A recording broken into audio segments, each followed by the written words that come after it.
Hi, everyone. Welcome to the latest episode of the EFL Magazine Business Podcast. Today's guest is John Hayes. He's the creator of MyCoolClass Cooperative, a UK-based learning platform cooperative owned collectively by its members. He's a former private detective and has been living in Poland for 6 years, teaching English online and at language schools. John has traveled to 32 countries and has a background in activism, community organizing, and project management. As an advocate for democracy in the workplace, John started MyCoolClass to give power back to online teachers through collective ownership. He says that venture capital exploits their workers and teachers are ready for something better. I really enjoyed the chat with John, and I hope you do too. Hey everyone, buckle up for a new episode of the EFL Magazine Business Podcast, the one and only podcast made to help you launch your business or take your existing business to a level of success you could never have imagined.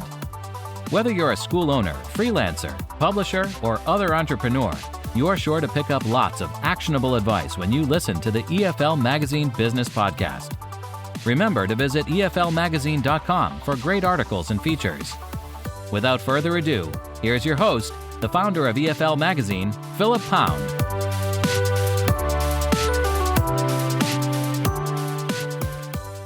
Welcome back, everybody, to the latest episode of the EFL Magazine Business Podcast, and our latest guest, who I've just realized I didn't ask what his job title was. It's John Hayes from MyCoolClass.com. And John, how would you like to refer to yourself?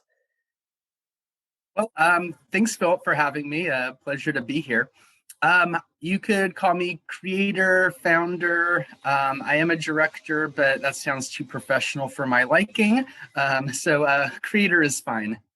That's fine. Yeah, I was kind of unsure. I wasn't going with CEO because that sounds a bit corporate. And what you're actually offering, just as a little teaser to the listeners, is it's a cooperative. So I don't know if cooperatives have CEOs. You can fill me in on cooperatives. No. Yeah. No, we don't have CEOs. We have a board of directors, and I'll go ahead and I can break down what a cooperative is here in a bit for you. Yeah, in a bit. Yeah, but we'll get to that in due course. But tell me a little bit about you, John. You're in Warsaw at the moment, and how you got there, and how you got into ELT and teaching. Sure. So a little bit about myself. I am from California, and after I turned 18, I got into private investigations and fugitive recovery. So I actually worked as a private detective and bounty hunter for about 11 years after I turned 18. I did that till shortly after I turned 30 years old. At that point, as you can imagine, a very stressful job and dangerous too. So I ended up pretty much quitting my life back in the States, and I decided to travel. So I had bought a one-way ticket to Istanbul, Turkey. And then I spent about 7 months backpacking from Turkey to Ireland. So that really gave me a lot of perspective, meeting people, language. And of course, while I was traveling, I've met a lot of other teachers from the US or the UK or elsewhere. And that was kind of my first taste of English teaching. So I ended up going ahead and took a TEFL course and started teaching. I have teaching experience from, my old job. I trained a lot of people. So teaching is kind of in my one of my knacks anyhow. So after that, I had went back to the US temporarily because, after 7 months of backpacking, I was pretty broke. Came back over to Europe, and I really actually didn't have plans. I was just going to travel around and look for a place to settle down and start teaching somewhere. So I ended up landing in Poland, and I had a woman approach me on the metro or subway here and said that she loved my voice. I was talking on the phone and asked me if I was a teacher, offered me my first teaching job. That was about 7 years ago now. So that was my start of my teaching career, was at a language school here in Warsaw, Poland, and I've been here ever since. Very good, John. Thank you for that. So, I can't not go back and ask you about being a bounty hunter. It's what I'm thinking about bounty hunters. Of course, I've seen so many things. I think there's the guy that used to be on the Discovery Channel. I think he had a kind of a mullet. He's Oh, very famous. yes. What's that I guy? actually, dog, Yeah. dog. Dog. Yeah, that's him. Yeah. Yeah. I actually I started bounty hunting 2 years before dog got famous. So I had about my first 2 years of my career was a lot nicer after everyone started calling me Leland, actually, which was dog's son. So. Oh, okay. Wow. And the other is the movie Midnight Run, isn't it? Do you know that movie with Right. Yeah. Robert De Niro? Where he takes him across America, and then he. Well, I'm not going to say give the twist in the plot because for people who haven't watched it, but it's a definite must watch it. I think it's one of the funniest films I've ever seen. But how does one get into bounty hunting? You just watch the TV shows and say, I want to do that? It's a very, very hard industry to get into, and a lot of it is based on luck. So the most people that get into doing bounty hunting, either they happen to know someone already in the industry or grew up around it, especially in the bail bond industry. And then as well as people that get into private security, a lot of people that had rough pasts and backgrounds got into it because, I mean, who's else better than, catching a criminal than probably a former criminal? Not saying I wasn't, but a lot of people that, do get into it. So how I started doing it is I first started doing armed security. I started working in different, clubs and hip hop bars, used car dealerships, and all that sort of fun stuff. But, for me, that was boring. I didn't get into the line of work to, be a tough guy, carry a gun and all that fun stuff. I got into it to, obviously help people, and I wanted to use my brain. I'm a problem solver. I love solving problems. And I'm also an activist. I've done a lot of anti-racist activism in the background, in my teen years. So I grew up in the punk rock scene. So I have a little bit of that activist background as well, too, which really drove me into it. So I started, after doing armed security, I really wanted to do investigations, started doing investigations, and I was good at it. I guess that's just, it kind of fell into my lap. There isn't, every state in the US has, different licensing requirements and whatnot. So I, obtained the proper licenses and I started working, and then pretty much you impress people, you get a reputation, a name for yourself, and you climb up. But I was very lucky to meet the right people at the same time and utilize my social skills to make those connections as well. Fantastic. And I'm going to say something to you that I'm sure many people have said, but I hope you're not insulted. You don't look like a bounty hunter. I mean, my idea of a bounty hunter would be kind of dog or kind of ex-military, kind of burly guy, maybe a little bit like the anti-hero type, kind of maybe like Robert Mitchum or something. But you just, you look like a normal guy. I mean, minus the tattoos. I'm covered in tattoos, but but no, besides that, I'm not a big guy, and I use that to my benefit, actually, because I am a small guy. I don't want to get in, fights all the time. So by people seeing I'm smaller, they'll pay more attention to my words than my, my physique or what I look like or my attitude. They'll see me as not as threatening, which usually, most of the time I can actually talk some common sense and de-escalate a situation. So, which is actually why I got into the private sector of security and investigations versus the public sector. I've my own criticisms of, police departments, and as we've seen in, in the media, there's definitely lots of problems there. So at least in the private sector, I was able to stick with my own ethics. I followed the law, and I got to do what, I know is right. As long as I was within the constraints of the law, I did what I was right. I wasn't being told what to do or, go arrest this person for, something that happened 20 years ago. I mean, I did enjoy it. It was a bit of a adrenaline buzz, wasn't it? Oh, Of course. absolutely.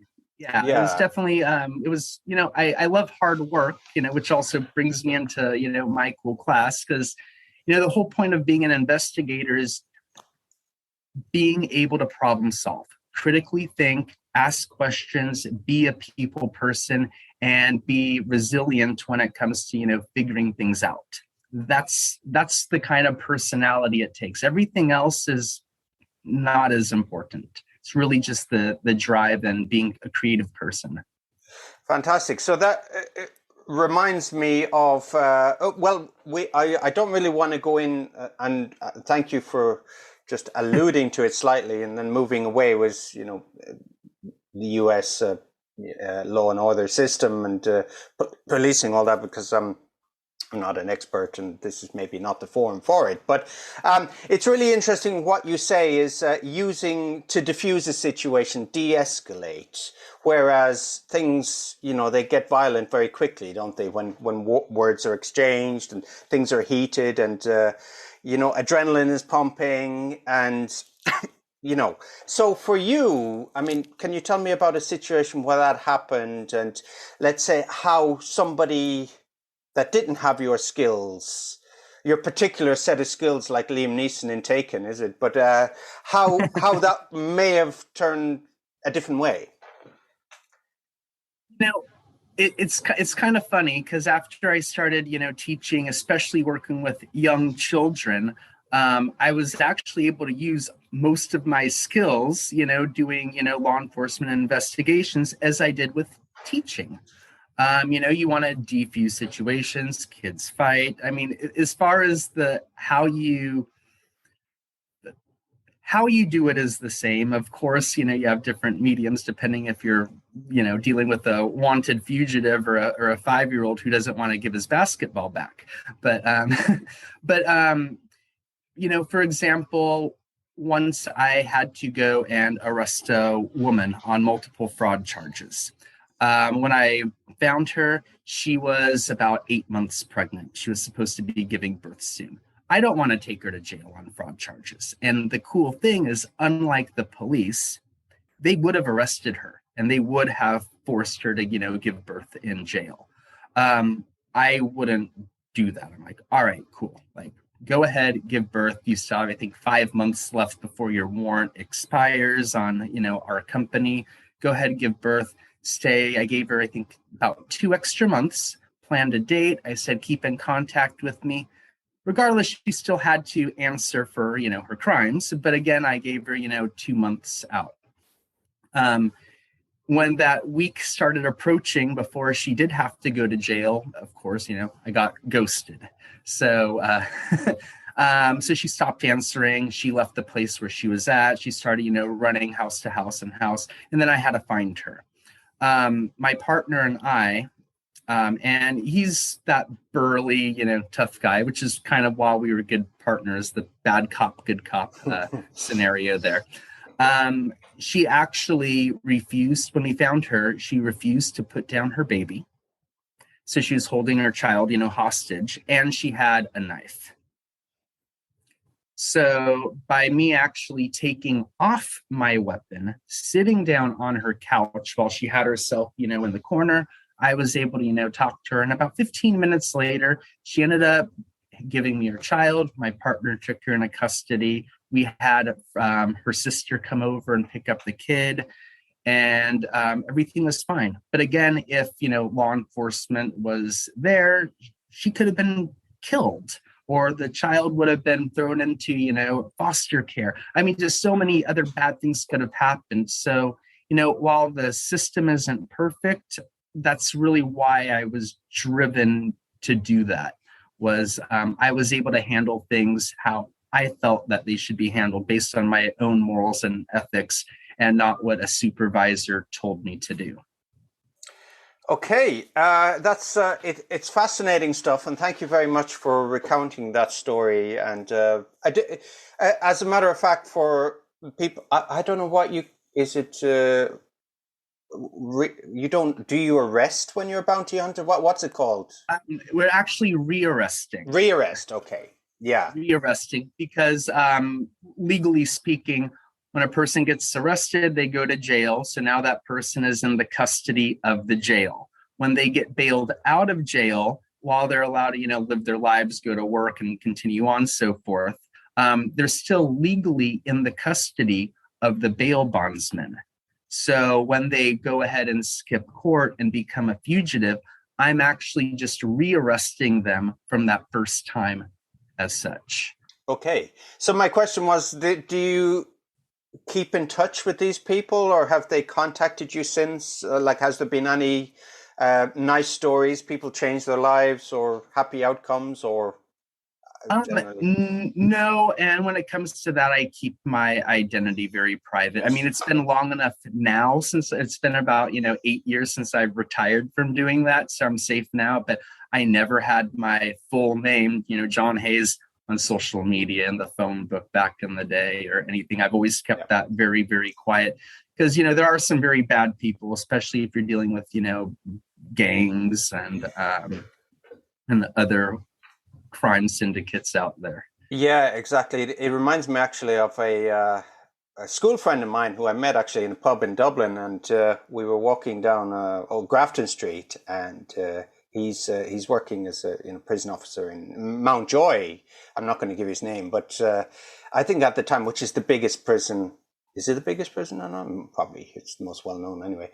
And he's walking down, and somebody came up on the street and shaking hands, and she said, "Oh, he's a former prisoner I used to deal with." So he says it happens all the time. You just walk along the street, and they shake hands, but it's it's not genuine. So that's part and parcel of the job, isn't it? Right. I lived in Sacramento and I worked out of San Francisco. It's about an hour and a half, 2 hour drive. So I tried not to, work where I live, because I don't want to have to, go to the movie theater with my girlfriend or go grocery shopping and, run into someone I had to deal with there.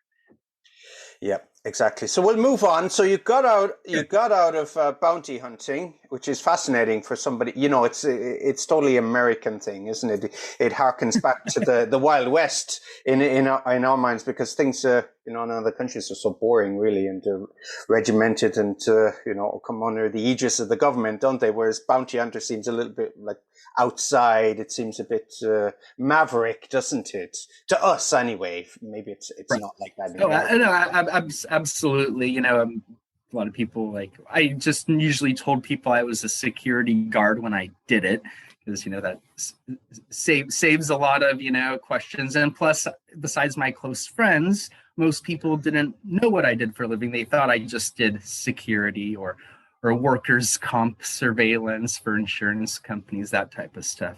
Actually, yeah, that's the usual cover for spies, isn't it? Or CIA is insecurity, or get back to Liam Neeson again. So anyway, you left that. You had a secure job. It's a, we won't say 9-to-5 job, but is it shift work? How does that work? Is it freelance? Are you a sole trader? It was all freelance. So I'm on call, 24 hours a day. So, most of my 20s, I didn't drink alcohol, I didn't party, or if I did go out, I needed to make sure I could answer my phone. I had all my gear in my car, so I was never away from my vehicle.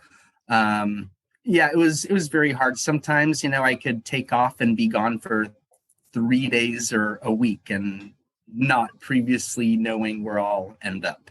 So I really love the excitement and the adventure of it, which really taking all of that and putting it into, traveling, then, going to a foreign country, and, they're very relatable. They're relatable as far as what it did for me, my mind, and, what I feed it on, and what I, need to be happy. So and safer. And safer, yes, exactly. Yeah, well, in most countries anyway. Yeah, but you made the transition then, and you decided to travel. Was it the fact you'd been working these, on call 24 hours? You'd kind of missed your party years, and says, hey, listen, I want to kind of see the world and find myself, if that's still a phrase we use. Was it something like that? Yeah, and I really wanted to see, what the rest of the world had to offer. I've I grew up in the US. I know the state of how things are and have been, and it's, progressively, been getting worse. So, especially with the, economy, with, jobs, pay has been, stagnant for about 40 years. But then yet all the CEOs and all the, investors, that top 1%, they keep on amassing more and more and more wealth, especially since the pandemic. Every single, one of these big platforms, if it's Uber or if it's online delivery or if it's Amazon or if it's online teaching, all of those have boomed since the pandemic. And, I was teaching in language schools, for a few years. I worked at a couple different ones, gaining, experience, seeing where I fit best at. But again, I miss, the freedom of being able to travel while using, Warsaw as a home base. So that's why I switched to teaching online. I figured I could work more convenient hours for me than, being gone all day, not commuting, plus working with children all the time. I'm sure most teachers can relate. You get sick a lot. So switching on to online teaching was a great move for me. I started working for a Chinese company, Palfish, started working with them, and I was very successful on the platform quite quickly. So I really did love that job. But again, and I guess this is kind of what would lead me into MyCoolClass then after teaching online for a couple years. Palfish had, I believe it was 120 million in venture capital dumped into them. And then they sent every teacher a letter saying, thank you for all of your hard work. You've done an amazing job. We couldn't have done this without you. We're going to be opening up, more features, blah, blah, blah, blah, blah. Thanks for your hard work. And then 2 weeks later, they slashed everyone's pay. And then besides slashing everyone's pay, they did open up a new part of their company, and it was for Filipino teachers. The Filipino teachers, they had to have the same qualifications, the same everything as your US and British, Australian teachers, but they paid them only about $4 an hour. $4 or $5 an hour. And then so they actually started moving the students from, your native speakers over to the Filipino teachers, and drastically, it ruined everything, I'm not blaming this on the Filipino teachers at all, because, they deserve to actually get paid a lot more than what the company was paying. But at the same time, they did that to profit. That's exactly what the company did, that to maximize profits so their shareholders can, make a 40, 50, 60% return. So ultimately it hurt teachers. And this isn't isolated to, that one company, with Palfish. This happened, with VIP Kid. This happened with, I believe even iTutor a few years ago. But, all these companies, all these platforms for teachers to work on are seriously screwing teachers over. And everyone knows it, but no one knows what to do about it.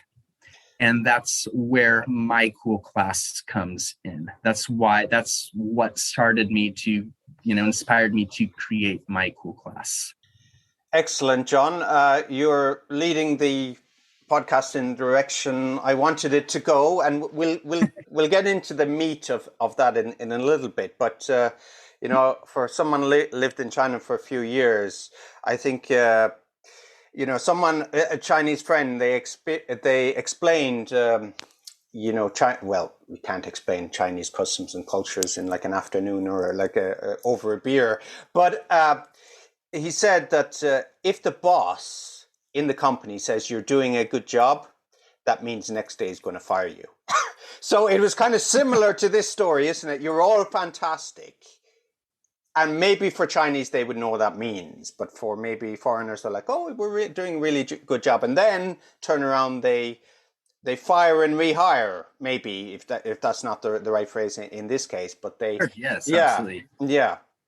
And there's been quite a lot of that recently, and it's it's a bugbear of mine as well, and especially in difficult times, isn't it? That people wages are slashed, and what you brought up there is a real problem I see, and it's I think it's kind of a little bit of woke washing by the companies, because they pretend to be, oh, we love non-native speakers. However, what does that mean?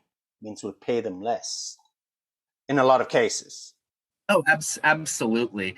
And, with my travels and, working in international schools here, I've met a lot of talented teachers that, are a gazillion times better, more experienced, more trained, more qualified than I could be.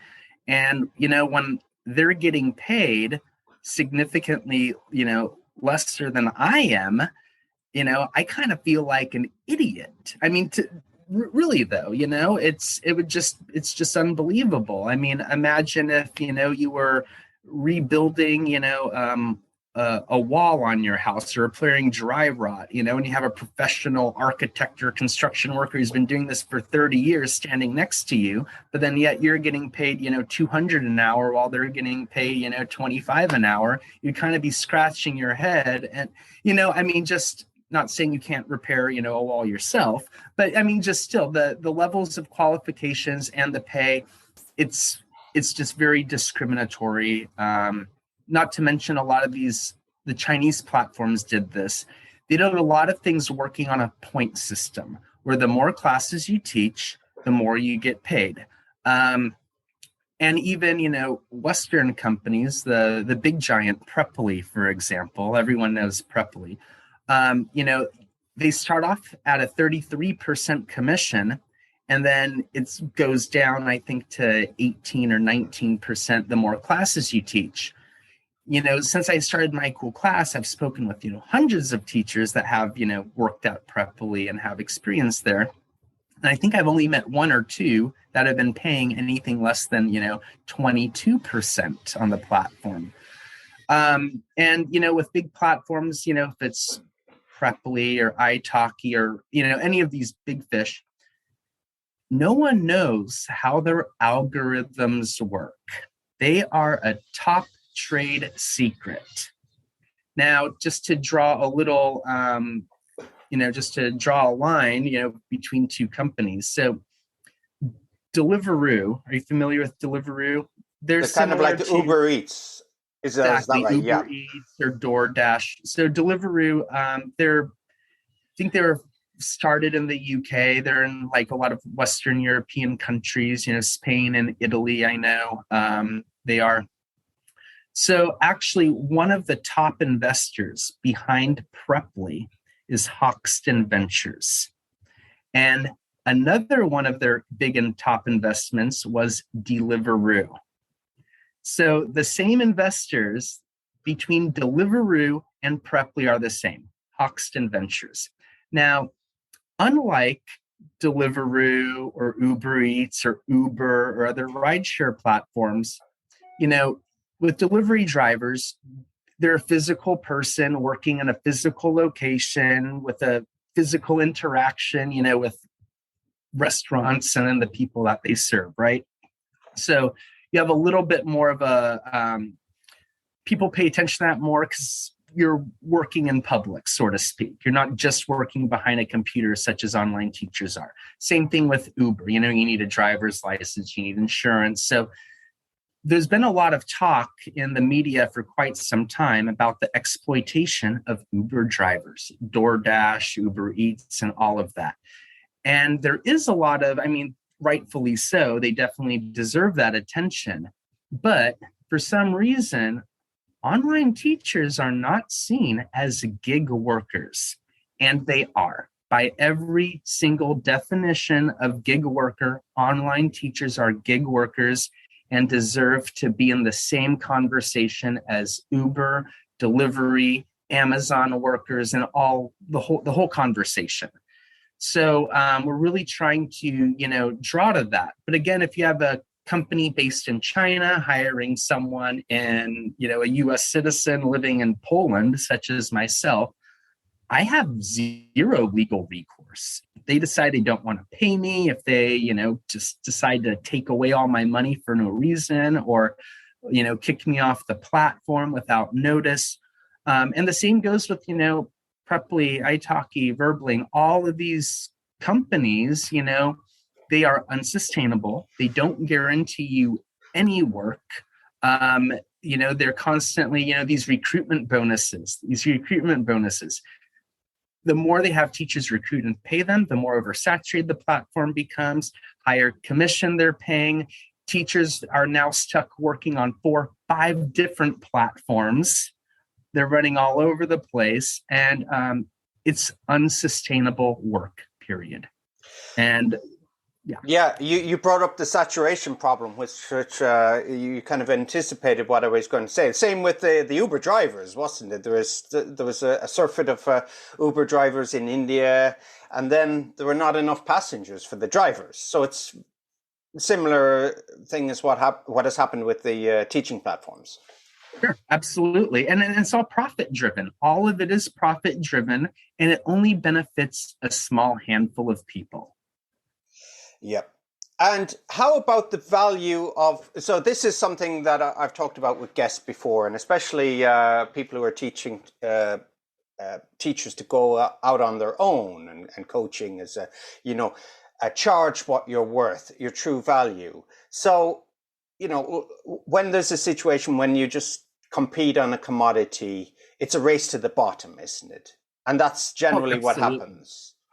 And then, on the other side of things, stepping away from platforms and being an independent or freelance teacher running your own show, some people can do it and have no problem with it. Myself, for example, I'm pretty good at, marketing, selling myself, talking to people, obtaining students. That's not a problem for me. I have tech skills. I can build a WordPress site, and, I'm pretty savvy at all those things.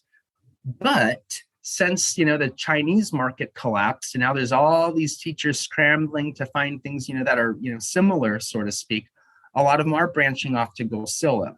But there's a couple big problems with going solo. The first thing is, if you're swimming by yourself, you're swimming in an ocean full of sharks. There's no, if every company in the world decided they wanted to start driving down their prices even more for teachers, that's going to affect your individual teacher, because it's going to be harder, to get their value, because then they feel that they're going to have to be competing with other platforms. A lot of teachers are also, disabled. A lot of online teachers are disabled, or stay-at-home mothers. A lot of them are older. Maybe, they couldn't teach in a public school anymore, or they're retiring from public schools because they're worried about guns and unsupportive administrative staff. So to have this expectation that everyone can go ahead, launch their own website, get a couple things, and then boom, go into business. Yeah, it can be done, but that's not an option for a lot of people too. Not to mention, you have to consistently market yourself. What happens if you get sick or you get injured, or then, anything can happen. Because again, if you're an independent teacher or entrepreneur, in any profession, you are swimming by yourself. Okay, so that is one route, obviously, that people can go down. But I really want to go back to when you said you were an activist. So, I have, people can be an activist over anything. Activism is good in general. But one of the problems personally I have with activism is people shout a lot, but they don't do anything. Whereas with you've built a platform to change things, haven't you? You're not shouting from the outside and, shaming people on Twitter. You're saying, okay, this is wrong. People are being discriminated. People are not being paid what they're worth. So I'm going to do something about it. So that's how it came about. Is it? Absolutely. I mean, coming up, from California, I grew up in the punk rock scene. So I pretty much my mentality ever since I was, probably 8 years old was if you don't like something, change it and, raise hell about it if you need to, but change it. Put your stepping stones in place, get people together, organize, talk about it, talk to people, cooperate, and let's get a bigger thing happening, besides our, let's make our dreams come true. I'm not one to sit around and wait for someone else to do it for me. So was it a slow burn, or was it like a road to Damascus moment, and you said, to hell with this? Maybe you said there was different terms, but we're trying to keep this podcast.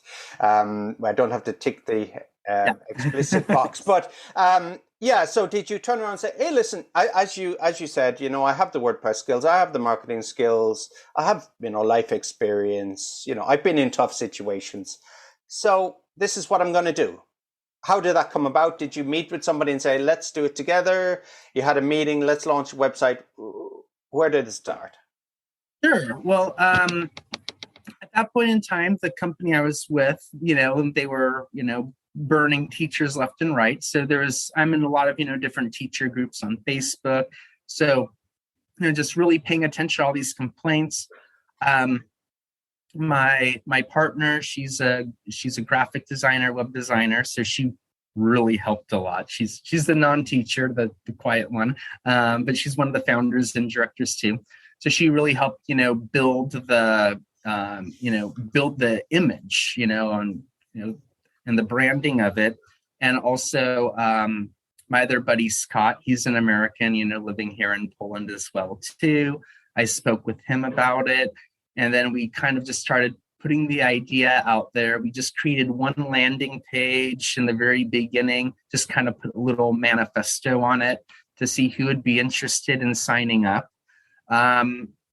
Within the first 2 months of last year, 2021, we had about 2,000 to 3,000 teachers sign up for it, saying, "Hey, I'm interested in this. Put me on your mailing list."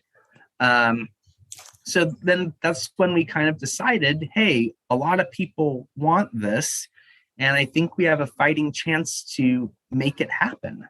So that's where we went. And then we had people, come out saying, "Hey, this is awesome. Can I help?" So what I did at that point in time was we needed a legal company. We're like, okay, we can do this. We can make this happen.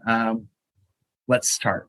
So I went ahead and I was searching all over the world on, okay, where can MyCoolClass, register and operate from that has a good, cooperative, good cooperative legislation and framework for it within the legal structure. So, I went, checked California, of course, first, checked a few other states, checked a few countries, including, Poland, where I live in now.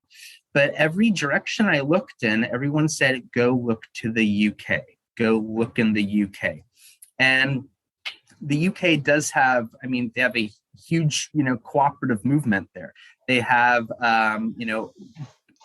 federal bodies for, cooperatives there, huge support system, lots of resources, not to mention, I think it's the 4th largest grocery store chain in the UK is Co-op Foods. That's right. I was going to mention Co-op. Yes, right. I remember. We don't have in Ireland, but I remember from shopping and bringing the bags back and the stuff. Yeah, Co-op. Yes. Yeah. So, so people know what co-ops are in the UK a whole lot more than they do in the US. That's for sure. So, I ended up, meeting the right people, talking, throwing this idea around there. And then a lot of people in the co-op movement said, "Hey, this is good. You got something going for you." So we ended up hiring an advisor who helped us set up our whole legal structure, our rules, our governance, and went ahead and became members of Cooperatives UK, just kind of the oversight body of all cooperatives in the United Kingdom. We went ahead and registered, became a legal entity.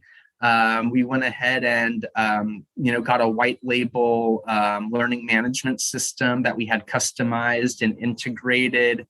And we started onboarding teachers May and June of last year. And we opened for business almost a year ago, July of last year, July 1st. So we've been operating for about a year now. I remember, I think the first email I got from you, John, was probably, I was looking back before the show, and it was probably February 21. Is that right? Maybe February, March. You sent one at the time. And I remember I was saying, wow, this is a really cool idea. I really like the idea of cooperative. It's somebody actually doing something. There's various routes, as we said, we can go down. We can, work, try to get promoted in the legacy industry, and or go out on our own. That's fine. For some people, that's not the course they want to go, is it? As you say, and there's a lot of maybe drawbacks to the the sole trader model. So I was intrigued, and I was like, oh yeah, this is something I'm really interested in. I think at the time I said, John, would you like to write an article? But that's always unfair, because article takes a long time to think about. So then I think I was kind of I was reading your emails, John. I wasn't ignoring you, but then it came around, I think there was one maybe April, and I read. And then the latest one, and that was like, oh, I definitely have to talk to him now, because you have raised over $30,000. Is that right? In pounds, yeah, 34,000. Yeah, 34,000 pounds. Yes. Okay. So tell me about that then. You said about it attracted a lot of interest. You knew you had something when people were like, yes, this is something we want to become involved in. But, often getting the money is the difficult part. So tell me how you managed that, and where not actually giving names here or anything, but where the contributions have come from, what kind of people and who's interested. Sure. So I'm gonna rewind just a little bit to set up, because I don't know where all your listeners are from on the show. I'm sure all over, but I think it would be important to kind of explain what a cooperative is. Please do. Yeah, I remember, I think, back home, coming from the countryside, as I said, the co-op, there's a creamery co-op, isn't it? The farmers, they all bring their milk and they all share in it. And I think every rural, well, in certain parts of Ireland anyway, where there's more dairy farming. So that's what most people would think of co-ops. So is similar? Sure. So there are different types of co-ops. There's consumer co-ops, like a food cooperative. You have growers, you have your distribution, and then you have your consumers and the workers, at the store. So you'd have a consumer co-op there.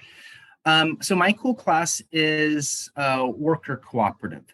So with your average company, I'll just go ahead and, since we are a global platform, I'll use other global platforms for an example. Ultimately, someone has an idea, they put a business plan together, they pitch it to investors, and then, they seek venture capital. That's how they raise lots of money really, really fast, because it's high risk, high reward on it. So usually, what a venture capitalist would do is they'll find, 5 to 10 companies that they think might have potential. They'll dump money into all, 10 of them, and then they only need one to, boom, and then they're, 10, 20 times richer than they were when they started with. So again, when you have investors come into the picture with the founder, the founding team, the more money you put in, the more control and voting rights you get. That's how most people know business as usual. The more money you have, the more power you have. So therefore, businesses are able to scale really quickly, market, very effectively, really quick, and just drive up profits. And usually what happens with these companies is their first 5-6 years, it'll be a pretty good company. Most people will be quite satisfied with it. But usually around year 7, which we're seeing with OutSchool actually right now in the US, usually around year 7 is when they're going to maximize all their profits, change everything up to, make sure everyone gets their payday, their nice, good payday at the end of the day. There's no democracy. We all care. We all want democracy in our lives. We want to be able to vote for who's our governor, our president, or mayor, and so forth. But when it comes to our work lives, where we spend a third of our entire lives is at work, we don't demand democracy. And I think that's, dumb. I think we should be demanding democracy where we spend a third of our life. And that is the workplace. So how a worker co-op is different is, instead of having the investors or the CEOs or management on top making all the decisions and things trickle down, everything is flipped over. So ultimately, how a worker co-op is regardless on your shareholding, doesn't matter if it's a £1 share or a 10,000 pound share, one worker, one vote, period. One worker, one vote. What happens now is you have the members, which are our teachers. The teachers then vote for the board. They elect the board of directors. I'm on the board of directors. If everyone hates me coming in October, poof, they can make me be gone. Same thing with anyone else. And as well as any member can also run for the board of directors, and other members can nominate them. So the members hire or elect the directors, and the directors, they hire management, which are your worker members, such as, maybe a design team, a marketing team, admins, and other positions or so. And that's how the structure works. Obviously, we're brand new, so all the founders are currently the directors. But in the longer scheme of things, as things go on, our teachers will be more engaged and have more participation, can take on bigger roles, and so forth. So then again, also when it comes to being a cooperative, all members, control, the capital of the cooperative. So unlike any other company, we have general annual meetings where we display our books. Teachers know how much people are getting paid. They know where the money's going. And, my goal for a long-term, goal for MyCoolClass is we can go ahead and get up and running, get the financing that we need to become a profitable business, which is the same as any other business. You need money to make money. I go ahead, I'm kind of comparing ourselves a little bit to, OutSchool, US platform OutSchool, simply because we have a course marketplace, which is similar. So OutSchool, they started off in 2015 with $1 million in $1 million in venture capital. Now, being 2022, they're a unicorn. They're valued at over $1 billion US dollars right now, and they're turning tens of millions in profit every year. Last year, they actually gave a bonus out to all their teachers, and some teachers got up to a $2,000 bonus. Which is nice, it's great, but it's still not fair. There's still, if they have the money to hand out that kind of money to teachers, they're making a lot of money. It reminds me a little bit of recently, the past few days, there's been a meme going around about the Burger King worker. Have you seen that one? I think he was like, he was working there for over 20 years, 25 years, never late, never rang in sick. And they gave him like a $5 meal deal. Right. Yeah. Something like that, isn't it? Yeah. It's not as bad as that. Or I think it was Rob Lally I had on the podcast a couple of weeks ago, and he was working for a well-known pub chain, very well-known pub chain. People will know what I'm talking about, or who I'm talking about. And I think he increased profits within 1 year with functions and other events by maybe 200K. And he got a £100 bonus for that. Yeah, it's ridiculous. So, of course, if you're, a working class teacher, relying on a month-to-month income, and you get a, $2,000 bonus at the end of the year, of course, you're going to be ecstatic and happy about it. But if you're kind of looking at the bigger picture of, things, you got chump change. especially, out school, they charge 30%. So, that's pretty much, that's a third of everything the teacher's charging. So, with MyCoolClass, we have a flat 19%. Doesn't matter how much or how little you work, just a flat 19%. But one thing that we're doing that not only no other online learning platform does, but, gig work in general, we are providing paid time off to freelance teachers. So how out of that 19%, payment processing fees, can't avoid them. It's about 3%. Then out of that, don't have the math in my head, but then another chunk of it is going to accumulate paid time off. And then the rest is going to, the general fund to pay for regular bills. And then, as we scale, that'll pay for, the marketing team and, everything else to make everything happen. So, we have lots of different options for teachers on the platform to do. Similarly to, we have a teacher marketplace, similar to, Preply, Verbling, italki, and whatnot. But we also have a course marketplace, which would, be comparable then to, OutSchool or now AllSchool, they're a new one. So, we really combine these two models, put them into one place to give teachers ultimate freedom. Teachers set their own cancellation policy. They create their own rates. And, one other thing that we have, which other platforms don't have, we have our own private social media site, which is for our teacher members only. That's where they can discuss anything, ask any questions. Myself and the other directors and teams, we're involved. I mean, there aren't too many companies where you can say, I want to talk to the director, ask him a question.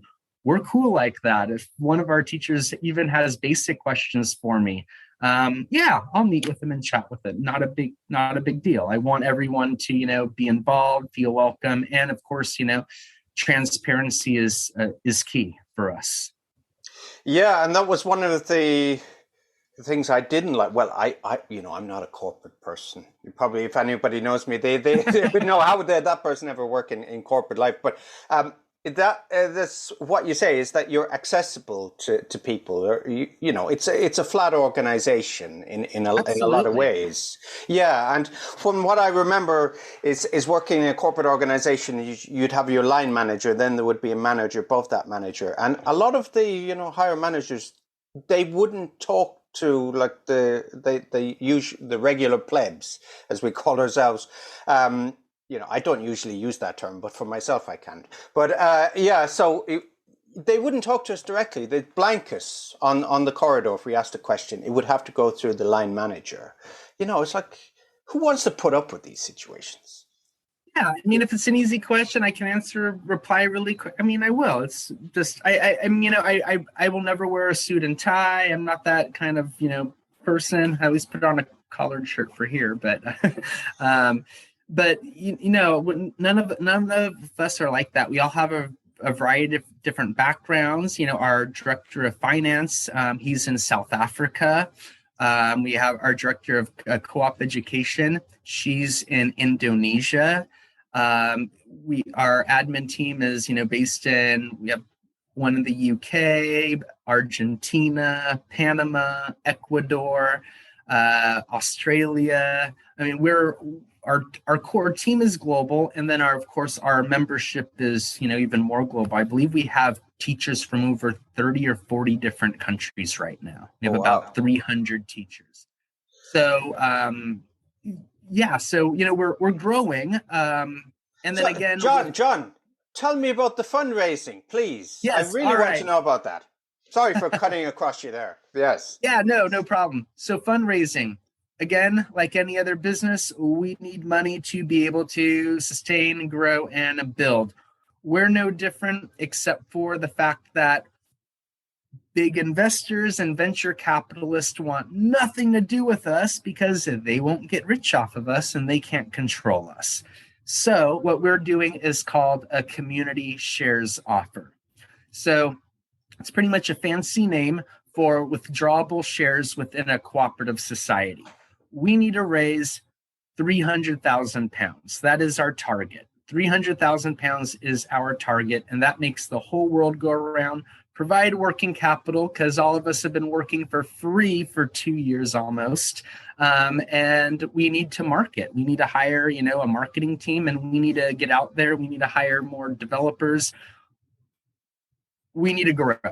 And our teachers want us to, of course, market to drive students to the platform. So, they're making money as well. So with community shares, we are offering a 5% return on their investment. Minimum investment is 100 pounds. It's like $120, $30-ish. So anyone can invest. You don't need to be rich. If you have, $120 that you want to, contribute and invest, great. And you get a 5% annual return. And anyone in the world can invest in MyCoolClass. And investing in MyCoolClass, that also gives you voting rights. You become a member of our organization, and can vote, for the board of directors and, any extraordinary resolutions or major policy changes, as well as also run for the board of directors like any other member too. If you are a UK taxpayer, you can actually seek 50% tax relief on your investment. So we're really channeling towards UK investors, because that's a pretty sweet deal. I mean, you invest $5,000, get half of it back, and I think in 10 years it's like a 200% return on it. So we're really pitching on that. But that's what we want. We want not just teachers or people in the education industry. We want them, of course, but we want people from all over the world to see what we're trying to accomplish as far as, a cooperative movement and a global cooperative on top of that. There's lots of platform cooperatives, but as far as being on a global scale with global membership, we're kind of going to be like, one of the first. Especially in ed tech, especially in technology. Okay, and if people want to work on the platform as a teacher, or people want to, work with you, what's the best way to get in contact, John? You're on LinkedIn and Twitter and all these usual places. Best way is to just contact us through the website. Again, our team is really small, so to even contact me, it's not very difficult. Even just messaging the general line will get forwarded to me. But go to mycoolclass.com. You can click on Become a Teacher. They'll take you to our cooperative page where you have all the information you need about MyCoolClass as far as becoming a teacher. Right now, as I said, no one's getting paid yet. So we hope that changes here in the next couple of months. We run our share offer until August 15th. So we've reached about 10% of our target goal. So we really just are trying to get the world to know about us. And again, from our website, there's a menu, Become an Investor. There we have our full business plan. We have all our financials. We have our share offer with all of the details. And we are 100% an open book. So I know a lot of competition is eyeing us right now, watching to see what happens. Because if we become successful, we're going to be scaring a lot of people.